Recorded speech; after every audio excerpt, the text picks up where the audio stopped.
Welcome everyone, join us today as we take a heartfelt journey through the life of Guy McDonough, the dynamic voice and driving force behind some of Australian crawl's most iconic songs and impactful moments in Aussie rock. So let's dive in. Guy Gillis McDonough, born the 17th of October 1955, in Melbourne City, Victoria, in Australia. Born to Irish-descended parents, William and June McDonough, Guy grew up in a family of deep musical roots. His father worked at a family-owned woolen mill, while his mother June was musically gifted, having studied piano from a young age and attended the Melbourne Conservatorium. Their musical lineage extended further back, with their maternal grandfather known to perform regularly in amateur productions, and an uncle who played the trumpet. The family initially lived in North Balwyn, where Guy attended Carey Grammar, before relocating in 1963 to the coastal town of Mount Eliza on Victoria's Mornington Peninsula. There, surrounded by beaches and open space, Guy and his older brother Bill shared a strong bond, often swimming and sailing together during their childhood. In 1964, both boys were enrolled at the Peninsula Boys' School, a private Church of England institution recognised for its academic and extracurricular strengths. There, Guy would excel in sports, like football, cricket and sprinting. Both he and his brother Bill developed a strong passion for swimming, going on to win numerous competitions and earning recognition as champions in the sport. However, life took a difficult turn in 1966 when Guy was just 10 years old. Their father, William, passed away from bowel cancer, an event that had a lasting impact on the family. With his loss, financial pressures grew, and the brothers were forced to grow up quickly, deepening their bond. During their time in competitive swimming, Guy and Bill would first cross paths with future collaborators James Raine and Brad Robinson. After finishing school, the McDonough brothers set off on a road of exploration in 1975, traveling through Australia and abroad, with their first attempt winding in marooned on Christmas Island. It was during this period of adventure that their creative interests began to deepen. Guy started writing songs and picking up the guitar, while Bill turned his focus toward drumming. When they returned, the brothers became part of a fledgling band called Spiff Rouge, alongside James Raine, fresh out of school, as well as Paul Williams, Robert Walker, and Simon Binks. However, the group was short-lived. Raine and Binks eventually stepped away to pursue other experiences, including travel. By early 1978, the original Spiff Rouge members had splintered into two different projects. One was the Flatheads, featuring Guy and Bill along with Walker, later joined by Sean Higgins and Nigel Spencer. The other, initially called Clutch Cargo, included James as frontman, Binks on lead guitar, Williams on bass, James Rainey's younger brother David on drums, and Brad Robinson on rhythm guitar. Before long, Clutch Cargo would be renamed Australian Crawl. David Raine eventually stepped aside, making way for Bill McDonough on drums. The band quickly built a strong local following, performing across the Mornington Peninsula. As their presence grew, they expanded into Melbourne's pub circuit, RSL clubs, and eventually drew the attention of university crowds and the city's inner suburban scene, laying the groundwork for national success.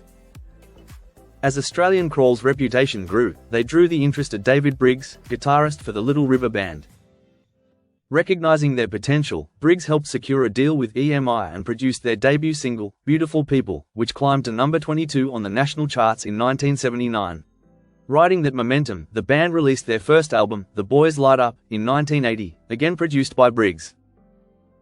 The record spawned several hit singles, with songwriting contributions coming not just from within the group but also from close collaborators.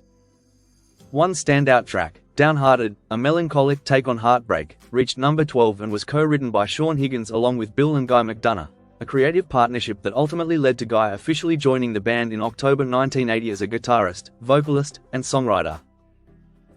Their second album, Sirocco, arrived in 1981 and marked a major breakthrough, topping the national charts. Guy had a strong creative hand in the album, contributing to 5 of its 11 tracks. Among them were the singles Oh No Not You Again, which featured him on lead vocals, and Errol, a catchy tribute to Australian actor Errol Flynn that Guy penned after reading Flynn's biography. Errol went on to reach number 18 on the charts and remained a fan favourite for decades, later being voted the third most popular Australian crawl song by Triple M listeners in 2007. Riding high on their growing fame, Australian Crawl hit the road, drawing massive crowds across the country. They performed for 10,000 fans at Melbourne's Myer Music Bowl, packed in 90,000 at Sydney's Domain, and rocked the Narara Festival in front of 70,000.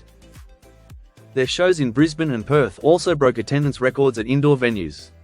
In recognition of their rising status, they were named Most Popular Group at the 1981 Countdown Music Awards. In 1982, the band headed overseas to record their third album, Sons of Beaches, working between Hawaii and Los Angeles with renowned Australian producer Mike Chapman. The resulting sound leaned into a grittier, more rock-driven style, stepping away from the polished pop rock of their earlier work. The album featured the single Shut Down, which reached number 17 on the charts in June. Guy once again had a strong songwriting presence on the album, contributing to 5 of its tracks.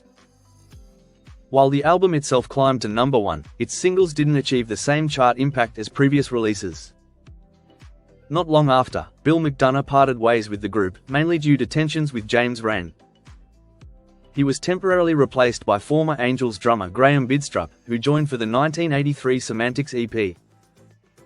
Although Guy didn't contribute any songs to that release, it featured one of the band's biggest hits, Reckless, which topped the Australian singles chart.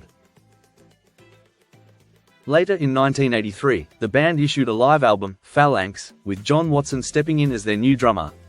It reached Australian number 4, issued in December. Australian Crawl's rendition of song, Louie Louie, which peaked at number 81, a song probably best known for the 1962 version by US group The Kingsmen, is released as a single from this album. Around this time, Australian Crawl also gained international exposure, landing a high-profile support slot on tour with Duran Duran, marking their most significant break outside Australia.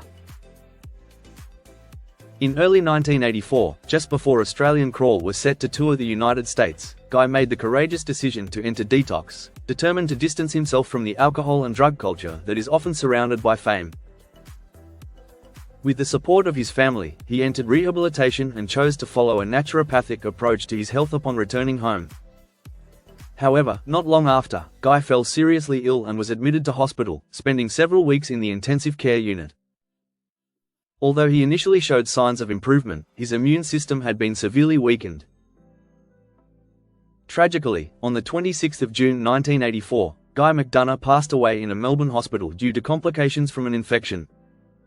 According to his brother Bill, the infection was linked to a vitamin injection, clarifying the cause amid years of speculation and inaccurate reports. He was 28 years old. Before Guy's passing, he had laid down demo recordings with his brother Bill, along with former Flatheads members Sean Higgins and Nigel Spencer, as well as musicians Mick Hauser and Michael Bright. After Guy's death, Bill carefully compiled and produced the material, releasing it as a tribute album titled My Place, through Wheatley Records in April 1985. That same year, Australian Crawl released what would be their final studio album, Between a Rock and a Hard Place. When it failed to make a significant impact on the charts, the band was already nearing its end, but financial obligations pushed them to complete a farewell tour. Their last Melbourne performance, held on the 27th of January 1986, was captured and later released as the live album The Final Wave in October. Australian Crawl gave their final performance on the 1st of February 1986 at the Perth Entertainment Centre. On the 1st of November 2023, Bill McDonough released On the Beaches, a deeply personal biography that chronicles the lives of his and younger brother, Guy McDonough. The book offers an intimate look at Guy's childhood, rise to fame with Australian Crawl, his struggles behind the scenes, and the lasting legacy he left behind. Drawing from family memories, personal experiences, and rare insights, Bill paints a heartfelt and honest portrait of a gifted musician gone too soon, and the close bond they had shared together. And there you have it. Though Guy left us young, the heart and honesty in his music still echo through time, and his voice remains a part of Australia's musical soul forever. Thank you so much for watching. Don't forget to like and subscribe for more videos just like this. Take care and bye for now.